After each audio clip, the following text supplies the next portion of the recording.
Hi everyone, this is Monica Agarwal, lecturer in commerce from Double G Triple S Hisar. तो my dear students, आज हम बहुत ही interesting chapter करने वाले हैं और एक तरीके से कहूँ तो ये मेरा बहुत ही फेवरेट चैप्टर है, मुझे बहुत पसंद है। आज के चैप्टर का नाम है बच्चों कंपनी ऑर्गेनाइजेशन। चलिए, इस पर बात करने से पहले एक बार हम थोड़े से टॉपिक्स की तरफ नज़र डाल लेते हैं कि हम टॉपिक्स कौन कौन से करने वाले हैं। ठीक है, तो बच्चों आज हम करेंगे मीनिंग ऑफ कंपनी, कंपनी के अर्थ के बारे में जानेंगे, कंपनी की डेफिनेशन के बारे में हम पढ़ेंगे।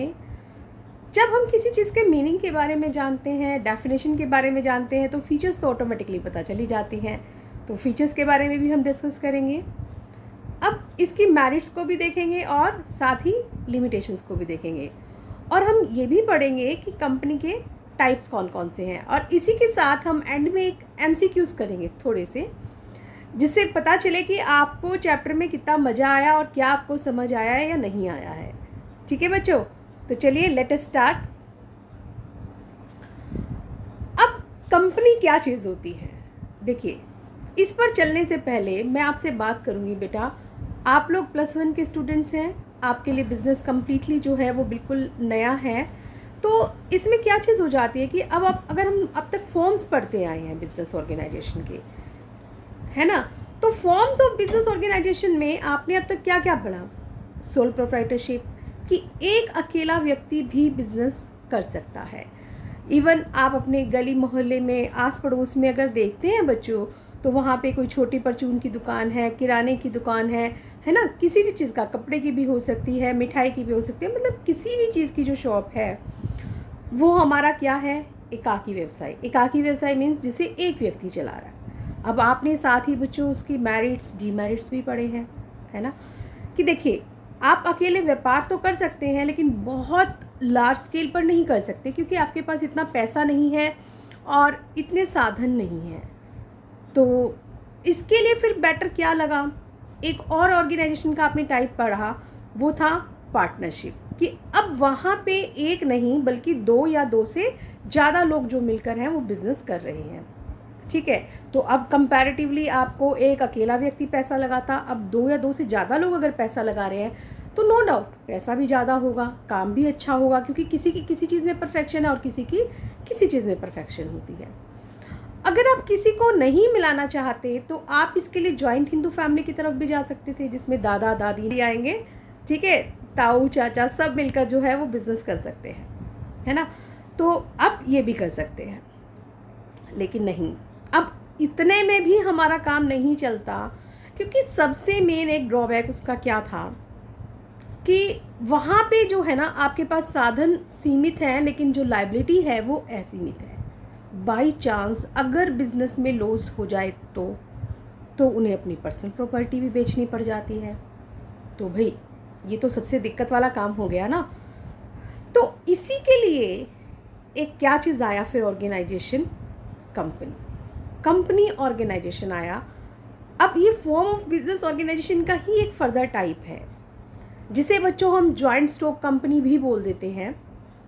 अब बच्चे अक्सर कंफ्यूज हो जाते हैं कि जॉइंट स्टॉक कंपनी, अरे हमने तो कंपनी पढ़ा था, या जॉइंट स्टॉक कंपनी से पढ़ लिया तो कंपनी क्या चीज़ है। तो बच्चों यहाँ पे क्या है कि जॉइंट स्टॉक कंपनी भी हम इसको कह सकते हैं और कंपनी भी इसको कह सकते हैं। लेकिन अब ये कंपनी है क्या चीज़? देखिए, जो कंपनी है अगर 2 वर्ड से मिलकर बनी है, कौन कौन से इसके 2 वर्ड्स हैं? कम प्लस पेनिस इज इक्वल टू कंपनी। मतलब क्या था कि ये जो था ना, ये पहले एक लैटिन वर्ड से था। वहाँ पे क्या था, जब पहले पुराने टाइम में ना लोग साथ मिल के खाना खाया करते थे, धीरे धीरे उसमें व्यापार की बातें भी होती थी। जब वो खाना खा रहे हैं, सब कुछ कर रहे हैं, है ना, तो उससे फिर क्या था, धीरे धीरे वो वर्ड एक चेंज होकर क्या बन गया, वो कंपनी बन गया। मतलब अब एक कंपनी का लिटरली अगर हम मीनिंग देखें ना, तो वो क्या चीज़ बन गई कि एक एसोसिएशन ऑफ पर्सन है, कि एक कुछ लोग जो मिलकर हैं, कोई भी एक पर्टिकुलर जिनका उद्देश्य क्या होगा, सेम होगा, उसके लिए वो मिलकर काम कर रहे हैं, वो हमारी क्या कहलाती है बच्चों? कंपनी कहलाती है। ठीक है, ये तो था हमारा इसका मीनिंग। अब चलते हैं इसकी डेफिनेशन की तरफ। अब क्योंकि डेफिनेशन में क्या है कि जब एक कंपनी आई तो कंपनी के साथ साथ इससे रिलेटेड अधिनियम भी बना, एक्ट भी बना। कोई भी चीज़ को समझने के लिए अगर उसमें बहुत सारे हैं तो उसके लिए पर्टिकुलर एक एक्ट बना दिया जाता है, और वो एक्ट ने भी उसको डिफ़ाइन किया। जब हम कोई बनाते हैं तो इसके लिए एक्ट बना जो अक्सर चलता आ रहा है, that is Indian companies act 1956। लेकिन वो जो एक्ट है ना, उसमें हम उसकी डेफिनेशन से हम उसको क्लियर नहीं कर सकते। तो यहाँ पे एक प्रोफेसर LH हैने हैं जिन्होंने बहुत अच्छी डेफिनेशन दी है इस चीज़ की बच्चों। वो क्या कहते हैं? वो कहते हैं company is an artificial person. अब देखना, जैसे मैं आपको बताती हूँ कि भाई उसी में से ही डेफिनेशन में से आपकी करैक्टरिस्टिक्स आ जाती हैं, तो यहाँ पर भी इन्होंने बहुत अच्छी डेफिनेशन दी जिससे आपको सब कुछ क्लियर हो जाता है। क्या बताते हैं ये? Company is an artificial person. अब कंपनी क्या है? हमारा एक आर्टिफिशियल पर्सन है, क्रिएटेड बाय लॉ, जिसे किसने बनाया है? कानून ने बनाया है। अब आर्टिफिशियल पर्सन इसको क्यों कहा जा रहा है? क्योंकि कृत्रिम व्यक्ति है, दिखाई नहीं दे रहा, किसी ने बनाया है ना, मैन मेड है एक किस्म से हमें कह सकते हैं। यहाँ पे इसको क्रिएट किसने किया है? लॉ ने क्रिएट किया है, ठीक है। हैविंग ए सेपरेट एंटिटी, जिसकी अपनी अलग अस्तित्व है। अब देखिए बच्चों, जो हमने पहले फॉर्म ऑफ बिजनेस ऑर्गेनाइजेशन किए थे उनमें उसकी अलग एंटिटी नहीं थी ना अलग एंटिटी। बिजनेस और बिजनेसमैन उसमें एक ही माना जाता था, लेकिन इसमें क्या है? वो दोनों अलग अलग हैं। कंपनी अलग है और कंपनी के मेंबर्स जो हैं वो बच्चों अलग होते हैं, ठीक है। With A perpetual succession. Perpetual succession means स्थायी अस्तित्व है, मेंबर्स आ रहे हैं, मेंबर्स जा रहे हैं, इसका कोई फ़र्क नहीं पड़ता। इसलिए कॉड भी कही गई है, मेंबर्स में कम, मेंबर्स में go, but the company goes on for ever. Members आए जाते रहे लेकिन कंपनी जो है वो लगातार चलती रहती है। एंड ए कॉमन सील, तो यहाँ पे उसकी एक सार्व मुद्रा भी होती है। अब हम इंसान हैं, हम तो अपने सिग्नेचर्स कर सकते हैं ना, लेकिन कंपनी तो आर्टिफिशियल पर्सन है तो वो सिग्नेचर नहीं कर सकती है। तो इसके लिए क्या है कि उसकी एक स्टैंप लगा दी जाती है जो काम करती है उसके एक सिग्नेचर्स का। तो जो स्टैंप है उसको हम क्या बोलते हैं यहाँ पे? Common seal. तो अगर मैं आपको कहूँ कि क्लियर हो गया कि कंपनी क्या है? एक आर्टिफिशियल पर्सन है जिसे लॉ ने बनाया है, जिसका अलग अस्तित्व है लेकिन स्थायी अस्तित्व है, और एक कॉमन सील भी है। तो यहाँ पे अगर हम इसकी करैक्टरिस्टिक्स की बात करें बच्चों, तो कितनी करैक्टरिस्टिक्स आ जाती हैं? कई करैक्टरिस्टिक्स आ जाती हैं हमारी इसकी, जैसे कि एक आर्टिफिशियल पर्सन है, ठीक है, इसकी सेपरेट एंटिटी है, परपेचुअल सक्सेशन है, एंड कॉमन सील है। देखो डेफिनेशन भी लर्न हो गई और साथ ही साथ इसकी 4 फीचर्स भी पता चल गई, है ना। चलिए, ये तो थी LH हैने ने दी थी, जो प्रोफेसर LH हैने ने डेफिनेशन दी थी इनकी। अब जो इंडियन कंपनीज एक्ट 1956 बना हुआ है उसमें भी इसकी डेफिनेशन दी गई है। उसमें क्या कहा गया है? वो कहते हैं कि company means a company formed and registered under this act. वो कहते हैं कि जो कंपनी इस एक्ट के अंदर रजिस्टर्ड की गई है या बनाई गई है वो कंपनी, या फिर कोई एग्जिस्टिंग कंपनी, एग्जिस्टिंग मीन्स जो पहले से है। तो मतलब दोनों ही कंपनी का मतलब क्या है? या तो आप कोई नई कंपनी बना रहे हैं इस एक्ट में, या कोई एग्जिस्टिंग कंपनी जिसको आपने इस एक्ट में बनाया है वो आपकी क्या कहलाती है? कंपनी कहलाती है। और यहाँ पे जो एग्जिस्टिंग कंपनी है या तो वो इस एक्ट में बनेगी या फिर वो किसी और एक्ट में जो भी कंपनी लॉ से रिलेटेड है, क्योंकि कभी भी एक पर्टिकुलर एक्ट जो होता है ना बच्चों, वो एकदम से नहीं आ जाता। पहले एक एक्ट बना, फिर उसमें धीरे धीरे जो कमियां थी उसको रिफाइन किया गया, ऐसे टाइम एंड अगेन चलते चलते एक हमारा बेसिक्स जो आया ना वो कंपनीज एक्ट 1956 बन गया, कि जो 1956 में आया था इसलिए इसका क्या नाम बन गया? कंपनीज एक्ट 1956 बन गया। अब इसके बाद इसमें बहुत सारे चेंजेस हुए, हर साल जो बदलता रहता है कुछ बदलाव होते हैं, उन्हें हम बोलते हैं अमेंडमेंट्स। तो वो अमेंडमेंट्स अब 2013 में भी बहुत ज़्यादा हुए थे। तो अब जो हम फॉलो करते हैं ना वो करते हैं कंपनीज एक्ट 2013 जो अमेंडमेंट के साथ है, ठीक है बच्चों। तो यहाँ से आप लोगों को आई होप क्लियर हो गया होगा कि डेफिनेशन इसकी क्या है। चलिए अब बढ़ते हैं हम इसकी फीचर्स की तरफ। तो चलो, सबसे पहली बात यहाँ पे अब इसकी फर्स्ट फीचर हमारी क्या चीज़ है? फर्स्ट फीचर देखिए इसकी है इनकॉर्पोरेटेड एसोसिएशन ऑफ पर्सन। अब ये एक ऐसे लोगों का समूह है, एक अकेला व्यक्ति कभी नहीं बना सकता कंपनी। कम से कम 2 लोग होने चाहिए, मतलब एक से ज़्यादा लोग होंगे तो कंपनीज बनेगी। और साथ ही क्या ज़रूरी है, उसका रजिस्ट्रेशन भी ज़रूरी है कि खाली ये नहीं, इनकॉर्पोरेटेड का मतलब यहाँ पे क्या है, रजिस्ट्रेशन ज़रूरी है। अब जैसे देखिए कि आप स्कूल में पढ़ते हैं तो स्कूल में आपका कब माना जाता है एडमिशन, जब वहाँ पे आप अपना पूरा रजिस्ट्रेशन करवा लेते हैं, एडमिशन फॉर्म भरते हो ना, एडमिशन फॉर्म, आपने अपना एडमिशन फॉर्म भरा, उसके साथ डॉक्यूमेंट्स लगाए जो रिक्वायर्ड थे, और उसके बाद ये माना गया कि हाँ भाई आपका जो स्कूल में है वो एडमिशन हो गया है। ऐसे ही बच्चों कंपनी का होता है। कंपनी में भी क्या होगा कि ये ग्रुप ऑफ पीपल है जो मिलकर काम करेंगे, एक सेम ऑब्जेक्टिव के लिए काम करेंगे। तो यहाँ पे भी वो क्या है कि जो इनकी डॉक्यूमेंटेशन है, जो फॉर्म होता है बाकायदा कंपनी को बनाने के लिए, वो फिल करेंगे। उसी के साथ साथ जो डॉक्यूमेंट्स की ज़रूरत है वो डॉक्यूमेंट्स भी वो लोग लगाएंगे और फिर उसका रजिस्ट्रेशन करवाते हैं। तो इसलिए क्या कहा जाता है, वो इनकॉर्पोरेटेड रजिस्ट्रेशन को यहाँ पे इनकॉर्पोरेटेड कहा जा रहा है, इनकॉर्पोरेटेड एसोसिएशन ऑफ पर्सन ये है। दूसरी फीचर बच्चों इसकी क्या है, this is a artificial legal person. Artificial legal person क्यों कहा जा रहा है, प्रोफेसर हैने ने भी अपनी डेफिनेशन में बताया था, this is an artificial person created by law, बताया था ना। अब देखिए, एक बच्चा जन्म लेता है तो उसकी माँ उसे जन्म देती है, इंसान पैदा होता है, मरता है, सब कुछ होता है ना। लेकिन क्या कंपनी ऐसा होता है? नहीं। फिर कंपनी को हम एक पर्सन क्यों बोल रहे हैं, और वो भी लीगल पर्सन क्यों बोल रहे हैं? देखिए, आर्टिफिशियल लीगल पर्सन इसलिए बोल रहे हैं हम इसको क्योंकि जैसे एक इंसान है वो जन्म लेता है ना, ऐसे इसका जन्म तो नहीं होता, लेकिन ये लॉ के द्वारा बनाई जाती है। आपने रजिस्ट्रेशन करवा लिया तो इसका मतलब इसका जन्म हो गया।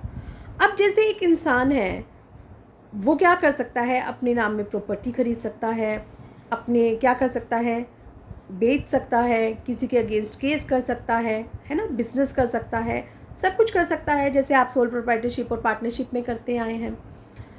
तो क्या कंपनी कर सकती है? कंपनी कर सकती है, लेकिन बस क्या है कि ये इनविजिबल है, दिखाई नहीं देती। आप हैं, मैं हूँ, सब हम दिखाई देते हैं ना, लेकिन ये नहीं दिखाई देती। अब आप किसी भी कंपनी के प्रोडक्ट खरीदते हैं, आप लैक्मे के प्रोडक्ट ले रहे हैं, रेवलॉन के ले रहे हैं, आप एडिडास के शूज़ ले रहे हैं, तो क्या आपने कभी उनको, एडिडास को देखा है कंपनी को? रिलायंस कंपनी है तो क्या आपने उस रिलायंस कंपनी को देखा है? नहीं, लेकिन नाम चलता है और काम भी चलता है। तो वहाँ पे क्योंकि लॉ ने इसे बनाया, बाकी सारे काम जो है ना ये एक आदमी की तरह कर सकती है, लेकिन सिर्फ हमें दिखाई नहीं देती, पैदा नहीं होती है, बनाई जाती है। तो इसलिए हम इसको क्या कहते हैं बच्चों, this is an artificial legal person. ठीक है, चलिए थर्ड इसमें क्या आती है फिर हमारी, सेपरेट लीगल एंटिटी। अब इसका अस्तित्व अलग होता है, जैसे वहाँ पे था कि क्या हुआ कि लोगों ने जो काम किया, एकाकी व्यापार में जो काम किया था, मान लीजिए कि राम एक व्यक्ति था, तो राम ने क्या किया, काम किया शुरू, अब उसको नुकसान लग गया बिज़नेस में। अब बिज़नेस में नुकसान लग गया तो भाई उसके पास तो इतने पैसे नहीं थे, 1 लाख रुपए का नुकसान लग गया, वो बेचारा इतना बड़ा बिजनेसमैन तो था नहीं। अब उसे क्या करना पड़ा, जो अपने घर की संपत्तियां थी ना बच्चों, उसे वो भी बेचनी पड़ गई। क्यों? क्योंकि यहाँ पर क्या था कि जो एकाकी व्यापार है, जो बिजनेस था, जो बिजनेसमैन था, दोनों ही एक माने जाते हैं, अलग नहीं माने जाते। लेकिन कंपनी में क्या होता है, फ़र्क होता है। कंपनी में क्या चीज़ होती है, इसको समझने के लिए मैं आपको बताऊंगी। जैसे वहाँ पे एक अकेला इंसान पूंजी लगा रहा है, जो इंसान बिजनेस में पैसा लगाता है उसको हम क्या बोलते हैं बच्चों, कैपिटल। ठीक है, अब वो कैपिटल क्या है, छोटे छोटे हिस्सों में बटी हुई है। फॉर एग्जाम्पल देखिए, जैसे आपको 10 लाख रुपए की कैपिटल चाहिए थी, ठीक है। अब 10 लाख रुपए की कैपिटल अगर एक व्यक्ति के पास नहीं है तो आपने क्या किया, यहाँ पे 100 रुपये के शेयर्स बांट दिए, 100 रुपये का एक हिस्सा। अब उसमें क्या है कि कोई भी ले सकता है। 10 लाख आपके लिए लगाना मुश्किल हो जाएगा, लेकिन अगर आपको कहा जाए 100 लगा लो, 1000 लगा लो, 10,000 लगा लो, तो ये आपके लिए ज़्यादा आसान रहेगा ना। तो कंपनी की जो कैपिटल बेटा ये छोटे छोटे हिस्सों में बट गई, इसे हम क्या बोल रहे हैं यहाँ पे, शेयर। ये क्या बन गया, हमारा शेयर बन गया। तो ये इसलिए जो कंपनी की जो कैपिटल होती है वो छोटे छोटे हिस्सों में बटी हुई है, तो उसको क्या कहते हैं हम, शेयर कैपिटल, क्योंकि वो छोटे छोटे हिस्सों में बटी हुई है। अब यहाँ पे होता क्या है कि भाई जितने उसने शेयर खरीदे हैं उतने तक ही उसकी लायबिलिटी है, उससे आगे पीछे उसको कोई लेना देना नहीं है।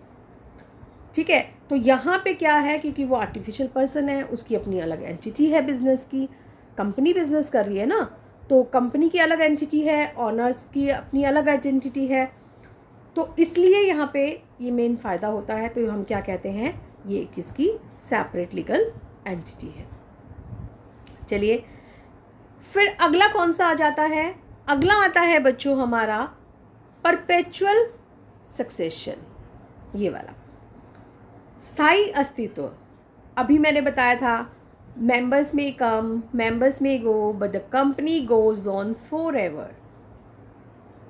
सदस्य चाहे आएं, सदस्य चाहे जाएं, लेकिन कंपनी अपना लगातार चलती रहती है। अब जैसे अभी हम कर रहे थे कि राम ने अगर व्यापार किया, राम की भगवान ना करे अगर डेथ हो जाए तो उसका तो बिज़नेस ठप हो गया, या वो दिवालिया हो गया तो भी उसका बिज़नेस ठप हो गया। लेकिन यहाँ ऐसा नहीं है। यहाँ क्या होगा कि राम नहीं है तो श्याम के पास चले गए, श्याम नहीं तो मोहन के पास चले गए, मतलब कितने भी लोग आएँ, कितने लोग जाएं, कंपनी को कोई फ़र्क नहीं पड़ने वाला। क्यों, कंपनी की तो अपनी सेपरेट लीगल एंटिटी है, उसका तो अलग अस्तित्व है, उसका राम श्याम मोहन है ना, तो किसी से उसका कोई लेना देना नहीं है, गोपाल से उसका कोई लेना देना नहीं है, कितने भी मेंबर्स हो सकते हैं, वो अपना अलग अस्तित्व पे चलता है। तो इसलिए चाहे कोई पर्सन दिवालिया हो जाए, चाहे किसी की डेथ हो जाए, चाहे कोई छोड़ के चला जाए, कंपनी पे कोई फ़र्क नहीं पड़ेगा, कंपनी ऐसे ही चलती रहेगी। ठीक है, चलिए फिर नेक्स्ट कैरेक्टरिस्टिक्स बच्चों हमारी आती है, दैट इज़ लिमिटेड लायबिलिटी। अभी लिमिटेड लायबिलिटी हमारी क्या चीज़ है बेटा, अभी मैंने बताया जैसे कि कंपनी की जो पूंजी थी वो छोटे छोटे हिस्सों में बटी हुई थी, है ना। अब देखिए, अब वो छोटे छोटे हिस्सों में भी बट के पता क्या होता है, एक बार में वो भी कंपनी पैसा नहीं लेती, उसमें भी आपको थोड़े थोड़े टाइम बाद देना पड़ता है। कुछ कॉल्स बना दी जाती हैं कि कुछ आप जब आप अप्लाई करेंगे उसी वक्त आप ले लेते हो, है ना। कुछ आप थोड़े दिनों बाद कंपनी जब आपको शेयर्स अलॉट कर देती है जब देते हो, फिर कुछ फर्स्ट कॉल, कुछ सेकंड कॉल, कुछ फाइनल कॉल, मतलब इस तरीके से टाइम गैप में आपसे पैसा मंगवाया जाता है। तो अब यहाँ पे क्या होगा, जैसे फॉर एग्जांपल कि 100 रुपये का एक शेयर था, अब वो मंगवा रहे हैं यहाँ पे कि वो देना था आपको 20, 30, ठीक है, 30 और 20, ऐसे 4 किश्तों में आपको पैसा देना था। अब आप कितना पैसा दे चुके हो, अब आप यहाँ पे पैसा दे चुके हो बच्चों 3, मतलब 20 रुपये भी आप दे चुके, 30 रुपये भी आप दे चुके और 30 रुपये एक और दे चुके। आपका बकाया कितना रह गया, सिर्फ और सिर्फ ये वाले जो है 20 रुपये। अब कंपनी को अगर नुकसान लग गया तो वो उस इंसान से कितना पैसा ले सकती है जिसके पास 100 रुपये के शेयर थे। अब उसकी कोई पर्सनल प्रॉपर्टी नहीं बिकेगी, क्यों, उसका अलग अस्तित्व है। वो मांग सकती है तो वो सिर्फ और सिर्फ ये वाले 20 रुपये मांग सकती है। वो ये कह सकती है कि तुम्हारे 20 रुपये बकाया है तो तुम हमें 20 रुपये दो, इससे ज़्यादा वो एक सिंगल रुपया भी नहीं मांग सकती। और बाई चांस अगर उसने 20 रुपये भी ले रखे होते तो 20 रुपये ही, वो 20 रुपये भी नहीं मांग सकती थी, क्योंकि उसके पास 100 रुपये का था और 100 रुपये उसने दे रखे थे।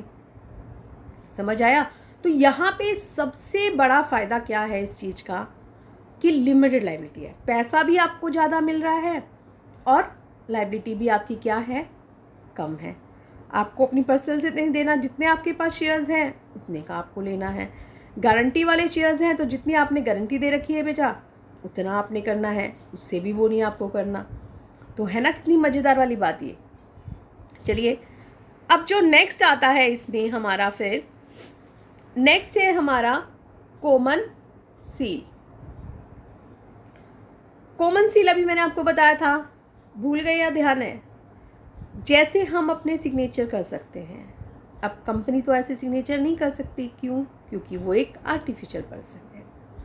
तो इसलिए क्या होता है कि कंपनी की एक स्टैंप बनवा ली जाती है। अब जहाँ भी कंपनी के साइन होने हैं तो वहाँ कंपनी की वो क्या हो जाएगी, स्टैंप लग जाएगी। अब वो कंपनी की स्टैंप तो ऐसे हर कोई बनवा ले, हर कोई लगा सकता है? नहीं, ऐसा नहीं होता। कंपनी की स्टैंप जो कंपनी सेक्रेटरी है, जो उसका एक मेन ऑफिसर होता है, उसी के पास रहती है। किसी को अलाउड नहीं होता कि वो अपना डॉक्यूमेंटेशन पे कभी भी कहीं भी लगा ले, तो ऐसा वो नहीं कर सकते। उसके लिए बाकायदा उन्हें देखना पड़ता है, जहाँ कंपनी के सिग्नेचर की ज़रूरत होती है तो वहाँ कंपनी की कॉमन सील लगा दी जाती है। उसका नाम क्या है? कॉमन सील, जिसे आप हिंदी में कहते हैं सार मुद्रा। आप लोग चाहे हिंदी मीडियम के हैं या फिर इंग्लिश मीडियम के, इंग्लिश मीडियम वाले तो इंग्लिश में कर ही रहे हैं हेडिंग्स, लेकिन अगर आप हिंदी मीडियम के स्टूडेंट्स भी हैं तो मैं ये कहूँगी कि आप अपनी जो हेडिंग्स है ना, उनको आप अपना इंग्लिश में करिए, और उसके बाद आप उसको जो डिफ़ाइन है वो आप अपनी लैंग्वेज में कर सकते हैं। There is no problem. ठीक है। नेक्स्ट आता है that is transferability of share. अब यहाँ पे जो उनके पास शेयर है, अभी हमने शेयर का मतलब जाना था, जो कंपनी के मेंबर्स के पास शेयर्स हैं उन शेयर्स को वो ट्रांसफ़र कर सकती है। कंपनी को कोई उसमें नहीं है, कंपनी को आपको इन्फॉर्म करना है। अब किसी के पास 100 शेयर थे, राम के पास 100 शेयर थे, उसने मोहन को बेच दिए, उसको पैसों की ज़रूरत थी तो उसने मोहन को बेच दिए। अब वो मोहन से उतने पैसे ले लेगा। अब कंपनी का नया मेंबर कौन हो गया? राम ना होकर कौन हो गया? मोहन बन गया। तो यहाँ पे इजीली ट्रांसफरेबल हो जाते हैं ये। नेक्स्ट आता है that is separation of ownership and management. यहाँ पे स्वामित्व और जो मैनेजमेंट है, प्रबंध अलग अलग होता है। सोल प्रोप्राइटरशिप में क्या था कि अगर एक अकेला व्यक्ति है, वही बिजनेस चला रहा है, वही पैसा लगा रहा है, वही देख रहा है कि काम को किस तरीके से करना है, कहीं कोई कमी तो नहीं है ना, किस तरीके से मैं इस बिज़नेस को करूं कि जिससे मेरे को पैसा बहुत अच्छा मिल जाए, मुझे फ़ायदा हो जाए। लेकिन यहाँ पे अब क्या है, क्योंकि जो कंपनी है, कंपनी की जो पूंजी है वो छोटे छोटे हिस्सों में बटी हुई है। अब वो छोटे छोटे हिस्सों में बटी हुई है, वो क्या बन गए? शेयर। अब शेयर के लिए भी कितने भी लोग उसको ख़रीद सकते हैं। अब वो लोग ज़रूरी नहीं होता कि अगर मान लीजिए कि दिल्ली की कंपनी है तो क्या वो दिल्ली में ही वो लोग होंगे? नहीं, पूरे इंडिया में वो कहीं पे भी हो सकते हैं, कहीं पे भी लोग हो सकते हैं। अब दिल्ली की कंपनी में अगर लोगों ने दूर दूर से, बम्बई वगैरह के लोगों ने भी पैसे लगा रखे हैं मान लीजिए, तो अब क्या वो बिज़नेस चलाने के लिए बार बार दिल्ली आ सकते हैं? नहीं आ सकते। तो फिर इसके लिए क्या करते हैं, जो कंपनी के मेंबर्स होते हैं, जो कंपनी के मेंबर होते हैं, असली मालिक तो वही कहलाते हैं, जिसे हम ऑनर बोलते हैं। तो वो क्या करते हैं कि कुछ लोगों को चुन लेते हैं, सेलेक्ट कर लेते हैं कि भाई ये कंपनी के डायरेक्टर्स वगैरह होंगे, ये कंपनी का कामकाज संभालेंगे। अब इसके लिए वो क्या करते हैं कि वो प्रोफेशनल लोगों को हायर कर लेते हैं। अब तक बच्चों आप इतना पढ़ चुके हो कॉमर्स में कि आपको इतना ज़रूर पता चल गया होगा कि एक बच्चा जो अब तक जिसको कॉमर्स की नॉलेज नहीं है और एक जिसे कॉमर्स की नॉलेज है, तो दोनों में से बिज़नेस कौन अच्छे से हैंडल कर सकता है? जिसे कॉमर्स की नॉलेज है, क्योंकि वो हर चीज़ को अच्छे से सीख रहा है, उसे हर चीज़ की डिटेल अच्छे से नॉलेज है, लेकिन दूसरा नहीं कर सकता, है ना। तो यहाँ पे हम क्या कर रहे हैं, हम प्रोफेशनल लोगों को हायर कर लेते हैं और वो प्रोफेशनल लोग क्या करते हैं, कंपनी का जो मैनेजमेंट है वो अच्छे से चला लेते हैं। तो इसीलिए यहाँ पे क्या चीज़ है, ऑनर अलग है और मैनेजमेंट जो है वो अलग है, क्योंकि मेंबर्स अपना नहीं काम संभाल रहे, वो अपने बदले में इकट्ठे जो मिलकर है मिक्सिंग करके और एक मैनेजमेंट उन्होंने अलग बना दी है। And the last point is that is risk bearing. अब ये जोखिम भी सहन कर सकती है। छोटा व्यापार था तो हम ज़्यादा जोखिम नहीं सहन कर सकते, क्योंकि हमारा पैसा हमें डूबने का खतरा रहता है। अब यहाँ पे क्या है कि बहुत सारे लोग हैं, सब लोगों ने थोड़ा थोड़ा लगाना है, तो कंपनी को कोई डर ही नहीं रहता। कंपनी के पास ज़्यादा पैसा है तो कंपनी ज़्यादा रिस्क भी उठा सकती है। और दूसरी बात, क्योंकि ओनर्स की जो लायबिलिटी है वो कौन सी है, लिमिटेड। जितने के आपने शेयर्स परचेज कर रखे, आपको तो कंपनी को सिर्फ उतने ही पैसे देने हैं, आपको उससे 1 रुपया भी फालतू नहीं देना। तो जब आपको उससे 1 रुपया भी फालतू नहीं देना तो आप काम भी दिल खोल के कर सकते हो, जोखिम सहन कर सकते हो। ज़्यादा जोखिम सहन करोगे तो ज़्यादा प्रॉफिट आ जाएंगे, ये बहुत बड़ा फ़ायदा हो जाता है। और साथ ही साथ क्योंकि जो प्रोफेशनल भी यहाँ पे हो गए, वहाँ पे तो एक अकेला व्यक्ति काम संभाल रहा था। अब यहाँ पे क्या है कि प्रोफेशनल्स को, अपनी बड़ी कंपनी है, अच्छा पैसा है आपके पास, तो आप प्रोफेशनल लोगों को हायर कर सकते हैं। अब प्रोफेशनल लोगों को आपने हायर किया तो वो अच्छे से रिस्क भी, उनमें रिस्क बेयरिंग करने की कैपेसिटी भी काफ़ी अच्छी होती है। देखा बच्चों आपने कि कंपनी हमारे लिए कितनी फ़ायदेमंद है, कंपनी की कितनी सारी फीचर्स हैं यहाँ पे, कि आर्टिफिशियल पर्सन है, आपको पैसा भी ज़्यादा नहीं लगाना पड़ रहा, और फ़ायदा भी देखो आपको सबसे ज़्यादा मिल रहा है। नुकसान हो गया तो उसका भी आपको डर नहीं है कि जितना आपने पैसा लगाया वहीं तक आपका नुकसान सीमित रहेगा, उसके अलावा नहीं रहेगा। काम काज की भी आपको इतनी ज़्यादा चिंता नहीं है, क्योंकि आपने अलग से लोगों को हायर किया हुआ है, और वो भी प्रोफेशनल लोगों को हायर किया हुआ है, तो वो काम भी क्या कर रहे हैं, अच्छे से यहाँ पे कर रहे हैं। ठीक है, तो चलिए आज के लिए हमारा इतना ही, दैट्स ऑल।